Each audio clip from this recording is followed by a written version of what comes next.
सोचिए जरा, एक मशहूर ट्रैवल ब्लॉगर, लाखों फॉलोअर्स, और अचानक खबर आती है कि वो देश के खिलाफ जासूसी के आरोप में गिरफ्तार हो गई हैं। हाँ, ये कहानी है ज्योति मल्होत्रा की, वही ट्रैवल विद जो यूट्यूब चैनल वाली। बिल्कुल, हिसार हरियाणा की हैं, 33 साल की।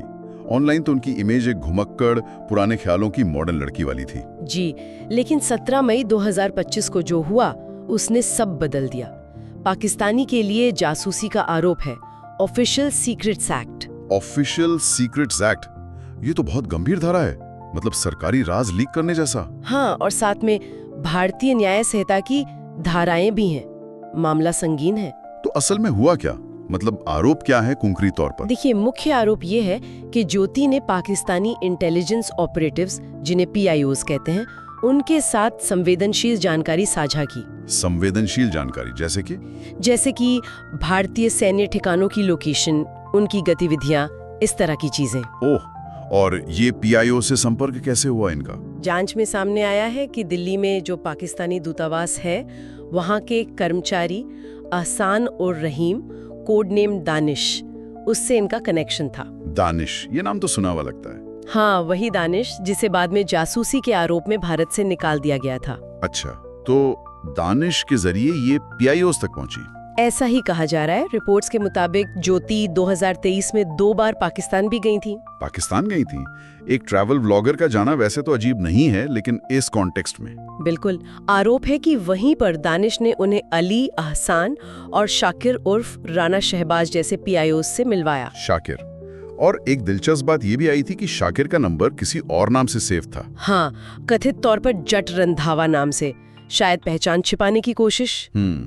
और इन लोगों से बातचीत वो कैसे होती थी, मतलब आमने सामने या? नहीं, ज्यादातर डिजिटल माध्यम से, एनक्रिप्टेड एप्स जैसे व्हाट्सएप, टेलीग्राम, स्नैपचैट, इनका इस्तेमाल हुआ। अच्छा, ताकि ट्रैक करना मुश्किल हो। जी, ये दिखाता है कि कैसे अब जासूसी भी मतलब हाईटेक हो गई है, सब डिजिटल पर्दे के पीछे। और क्या सिर्फ जानकारी देना ही, या कुछ और भी एंगल है इसमें? कोई निजी संबंधों की भी बात आ रही थी। हाँ, जांच एजेंसियां ये भी कह रही हैं कि एक PIO के साथ उनके कथित तौर पर काफी नजदीकी अंतरंग संबंध थे और वो उसके साथ बाली, इंडोनेशिया भी गई थी। बाली तक? और देखिए, ये मामला शायद सिर्फ ज्योति तक सीमित नहीं है। ऐसा लग रहा है कि ये एक बड़े नेटवर्क का हिस्सा है। बड़े नेटवर्क का मतलब और लोग भी शामिल हैं? जी हाँ, हरियाणा और पंजाब में एक पूरा जासूसी रैकेट चल रहा था जिसका भंडाफोड़ हुआ है।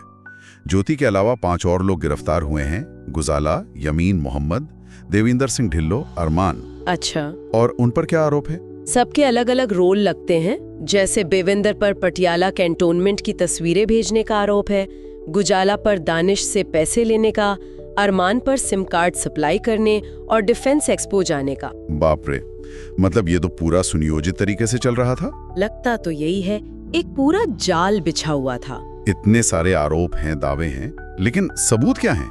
मतलब पुलिस या एजेंसियां क्या पेश कर रही हैं? सबूतों में एक तो पाकिस्तान दूतावास की इफ्तार पार्टी का वीडियो बताया जा रहा है, जो शायद ज्योति ने खुद पोस्ट किया था। उसमें वो दानिश के साथ दिख रही हैं। हाँ, मैंने भी शायद वो देखा था। फिर उनकी पाकिस्तान यात्राओं के व्लॉग्स हैं, वो तो पब्लिक डोमेन में है। इंडियन गर्ल इन पाकिस्तान जैसे टाइटल वाले।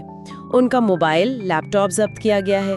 कुछ रिपोर्ट्स में लिखित कबूलनामे का भी जिक्र है, पर उसकी पुष्टि होनी बाकी है। लेकिन उनके परिवार का क्या कहना है? वो तो इन आरोपों को नकार रहे हैं। बिल्कुल, ज्योति के पिता हरीश मल्होत्रा, उनका पक्ष एकदम अलग है। वो कह रहे हैं कि बेटी परमिशन लेकर गई थी, CID को बताकर गई थी। CID को बताकर? हाँ, उनका दावा है कि उसे सिर्फ दोस्तों से बात करने के लिए फंसाया जा रहा है। वो कह रहे हैं कि पुलिस उनका phone, laptop, passport, bank detail सब ले गई है। तो एक तरफ इतने गंभीर आरोप, कथित सबूत, दूसरी तरफ परिवार का ये कहना कि फंसाया गया है। मामला तो काफी उलझा हुआ है। बहुत ज्यादा। और ये सिर्फ एक इंसान की कहानी नहीं है, ये आज के दौर के बारे में भी कुछ कहता है। हाँ, मतलब जासूसी का तरीका कैसे बदल रहा है। अब सिर्फ ट्रेडिशनल जासूस नहीं, बल्कि सोशल मीडिया का इस्तेमाल। बिल्कुल, digital platforms, social media influencers, इनका इस्तेमाल हो रहा है। एक बात ये भी कही जा रही है कि ज्योति को शायद सोशल मीडिया पर पाकिस्तान की अच्छी इमेज बनाने का काम भी दिया गया था। सॉफ्ट पावर जिसे कहते हैं। हाँ, एक तरह से वही। मतलब सिर्फ हथियार या खुफिया जानकारी नहीं, बल्कि नैरेटिव बनाना, इमेज बनाना, ये भी एक टूल बन गया है। ये तो वाकई सोचने वाली बात है। मतलब कोई इन्फ्लुएंसर जिसके लाखों फॉलोअर्स हैं, वो जाने अनजाने कैसे राष्ट्रीय सुरक्षा के दायरे में आ सकता है? सही कहा।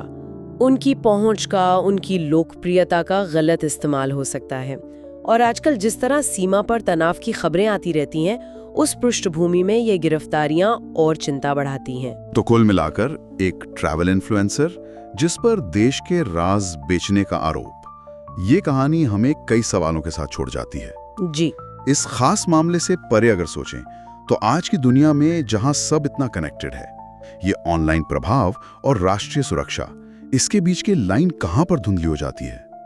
हमें और देश को कितनी और किस तरह की सतर्कता की जरूरत है? ये सवाल बहुत अहम है, और अगर आप भी ऐसे मामलों की गहराई में जाना पसंद करते हैं, उनका विश्लेषण सुनना चाहते हैं, तो हमारे चैनल को सब्सक्राइब जरूर कीजिएगा।